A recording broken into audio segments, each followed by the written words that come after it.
I think the most challenging scene for Damon, I remember, it was in season 2, and it's when he is sort of going off the rails, really questioning his humanity and missing it. He lays down in the middle of the road, and this girl pulls up, and he has been drinking, and he's very sad and very heavy, and he ends up confessing to this random girl on the street after he's compelled her not to move how much he misses being human and how sad it is for him to go through life without having these phenomenal emotions that human beings get to have. And that scene, and he's crying, he's upset, but it was very cathartic, I think, for both Damon and myself. But it was a really difficult scene to get through. I had to dig up a lot of stuff in my own life that was buried for a reason, and then you have to sort of muddy the water back up and really to get that stuff. And it was intense, but very cathartic and a very beautiful process. But it took me, I was depressed after that scene for about two days.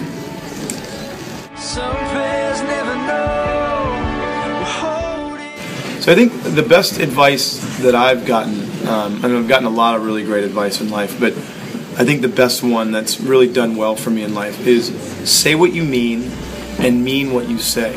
It's done very good things for me in life. It's a kind of, I live by that. And shooting time frame was amazing. I mean, it's like guerrilla filmmaking, because on the Vampire Diaries set we have a lot of resources. It's a very well-oiled machine. We've been doing it together for 4 years, but shooting time frame, being this sort of eco warrior, which I would love to be, and wearing a nice tux and getting my butt kicked by beautiful women was incredible, and having my brother Sinisha Nichevich behind the camera directing me and making this process was really awesome.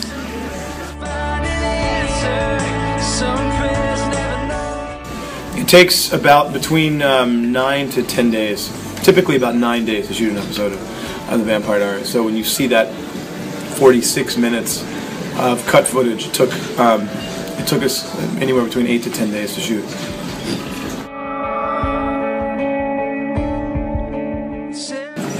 I think if I lived in Hawaii shooting Lost, and I really loved shooting there, but it was really far away. I think if The Vampire Diaries could shoot anywhere, it should be like, I think it would be in between like Paris and the Caribbean. I think those would be two very solid places for Damon Salvatore to live.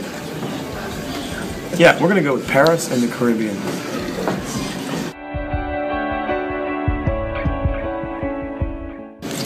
I have not thought about writing a book about ISF, but if you want to write one, I'm not going to stop you.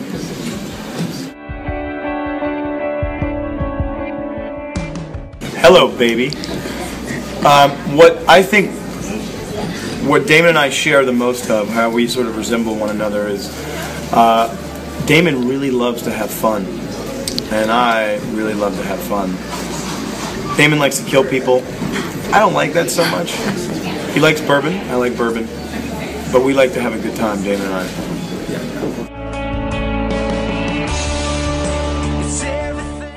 ISF came to me not in a dream or in a spur of a moment. ISF was I always wanted to do this, but I never had the legs to do it, and the time, and the energy, and the ability. But ISF was born out of a helpless feeling during the BP oil spill. As that was happening, I realized that I was completely helpless, and I never want to feel that helpless again, and nor do I want my children or my grandchildren or 25 generations of my family or anyone in this room or any of you guys to ever feel helpless again. And that's why the IS Foundation was born. I don't like it. I love it.